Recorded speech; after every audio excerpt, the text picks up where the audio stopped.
They are arch enemies. They do not coexist in a vessel at the same time. What do I mean by that? One will override the other. Either fear dominates or masculinity. But why not use the word bravery or courage, you ask? The masculinity I am talking about is the masculine energy, not the masculinity of a man. Masculine energy is the initiative-taking power of the universe. From the book Kabbalion, everything in the universe has a masculine and feminine half. Even in our brain, the conscious mind is regarded as the masculine mind, as it directs and makes decisions, while the subconscious mind is the feminine mind. It will give birth to anything that masculine mind directs it to do so. Feminine energy is always the one that carries out the duties assigned by the masculine energy. Therefore, it is clear that masculinity is the driving force in the universe. And what is the biggest hindrance when it comes to taking action or deciding? Fear. Fear is that pesky little voice in your mind that will always undermine what the masculine mind is trying to achieve. Fear is not the business of feminine mind. The entire burden is on the masculine mind. This is why this video is portraying it as masculinity's archenemy. The point is simple. If you can't see fear for what it is, which is just a conclusion of your undisciplined mind based on half-facts or false information, then you will never become decisive. Your masculinity will always be undermined. And your femininity might dominate in an unhealthy way. That is, your life will be on autopilot, manifesting random or unfavorable circumstances, which were planted in your feminine mind due to lack of masculinity or simply by other stronger masculine minds. The stronger the masculine mind, the more it can influence others. This is what leaders do. Fear is a future event that hasn't even occurred yet. It is a false emotion.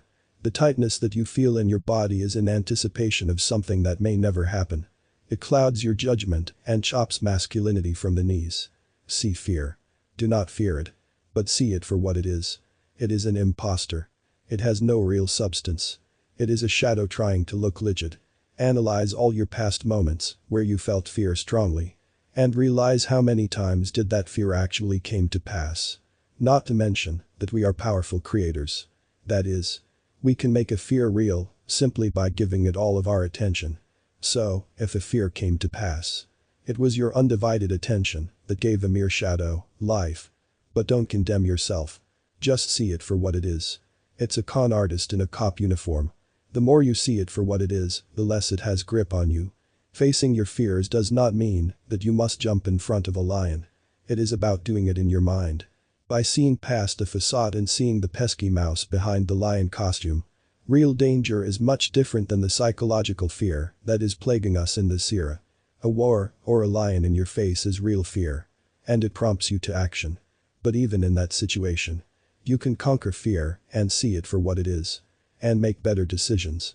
The reason I didn't choose the words bravery and courage is because they imply the existence of fear. That you are trying to overcome something. Well, this video is trying to show that there is nothing to overcome. Because fear is an imposter. The moment you see it for what it is over for it. See it from masculine frame. See it as something meaningless and unimportant. Don't give it power. Realize that you are its master and it cannot even exist without you. Let alone its survival and thrival within you. Most people are being ruled by fear unconsciously. They do not even see it. It is their auto-response. Bringing it to light gets half the job done. And the moment you see it for what it is, you may even laugh at it. It is quite ridiculous, the claims that it makes. And at that moment you will realize how it has been ruling you. But its reign is over.